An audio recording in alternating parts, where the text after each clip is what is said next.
Hey there, welcome to LSAT Demon Daily. I'm Erik Johansson, a teacher with LSAT Demon. With me is Nathan Fox, one of the co-founders of LSATdemon.com and the weekly podcast Thinking LSAT. Today, an email from 170 Hopeful.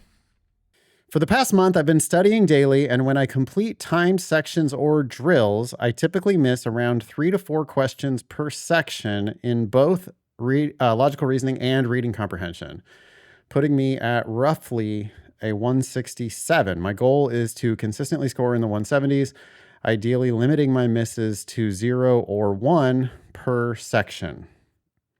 I know you often recommend mastering sufficient versus necessary assumption questions as a key to breaking into the 170s, but I've noticed that the questions I'm missing don't typically fall into that category. I generally perform well on assumption-based questions, so I'm struggling to identify a clear pattern in the mistakes I'm making. Do you have any advice on how to diagnose and overcome this hurdle? My strong advice is stop trying to identify patterns. You don't need to identify patterns. Just review the ones you're missing. The test is telling you quite clearly, hey, here's some shit that you don't understand. Either you didn't read it well enough, or maybe there is some substantive issue there. Although, the LSAT is just not a test of knowledge. So there's not that much substantive knowledge that you could possibly be missing. But what questions did you actually miss? 170 Hopeful. And stop worrying about types and patterns and all that shit. And instead just really dig into each of those individual mistakes. I don't know. What would you say to a student like this? No, I think you're totally right. Reviewing one mistake at a time. And part of the review, we have in the past listed a bunch of questions that you should ask yourself when you review your mistakes. Why is the right answer right? Why is the wrong answer wrong? Why did I pick the wrong answer? Why did I not pick the right answer? Could I have predicted the answer? Yes, I think that's the really key one. As you're digging into why did I not pick the right answer, you want to go back to your reading of the passage and how you reacted to the passage in the first place to ask, could I have seen this ahead of time? And usually the answer is yes. People get so bound up in the question type analysis. Maybe this is an artifact of the bad LSAT teaching that's out there where they read the question first so that you know what type of question you're dealing with. Then everything else flows from there. That's what bad LSAT teachers say.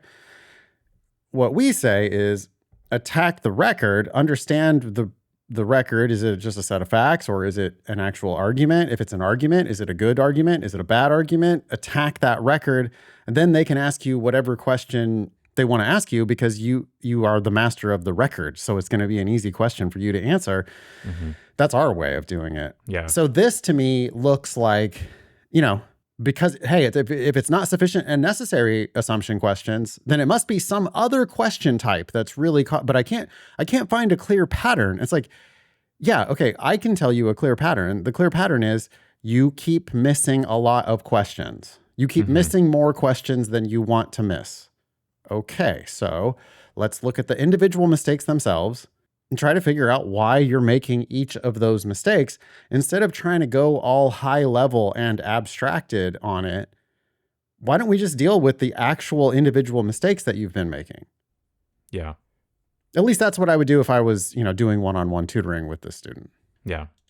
There's a couple other potential red flags that I see in how 170 Hopeful describes sufficient versus necessary assumption questions.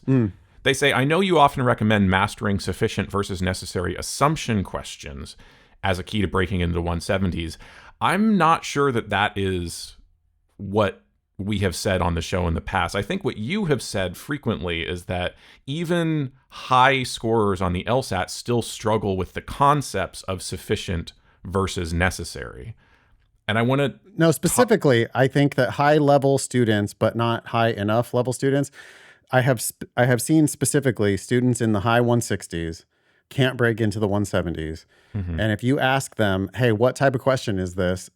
And it's either a sufficient assumption question or a necessary assumption question, they'll hesitate to tell you what type of question it is. Mm-hmm. And then if you say, okay, so what am I doing on this type of question? It'll take them 60 seconds to get out an answer when it should take them 5 seconds to get out Sure. an answer. Okay, so maybe this listener correctly heard you. I guess the point that I'm trying to make is talking about sufficient and necessary goes beyond those two question types. It's Oh, for sure. like a incorrect answer on a must be true might be incorrect. Yeah. Because it is because it confuses sufficient and necessary. Sure, yeah. But I don't think this student has that problem. I think this student is just Maybe not. missing lots of questions. I mean, they're not missing that many questions. If they're scoring 167, they're not missing that many questions, but they want to score in the 170s. They have to make fewer mistakes. Yeah. So I would just go back to, hey, could you explain it to me?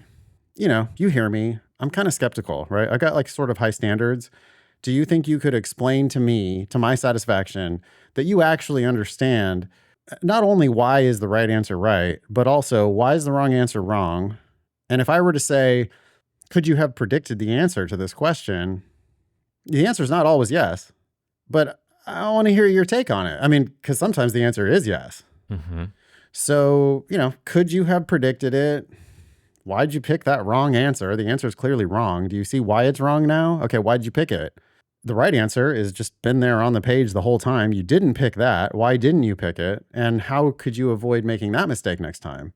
And I really want to like quadruple down on this idea that your problem is your individual mistakes, not some higher level abstraction or patterns. I don't give a fuck about patterns. I'm just not looking for patterns. It's literally not what we do. Instead, what we do is we look at individual mistakes and we try to make sure that you achieve clarity on those mistakes. So I think that's the way, notice 170 Hopeful says, do you have any advice on how to diagnose and overcome this hurdle? Well, your problem is that you keep trying to diagnose things. Stop. You don't need diagnostics. You don't need that. What you need is to more thoroughly review each individual mistake to where it's like blindingly obvious, where you're just like, oh my God, I'm actually embarrassed that I made that mistake. That's how you know that you've really got it. Anything more for 170 Hopeful? No, I think that says it. Thanks for writing in. Email daily@lsatdemon.com if you'd like to ask us a question or share some LSAT or law school admissions news. Thanks for listening.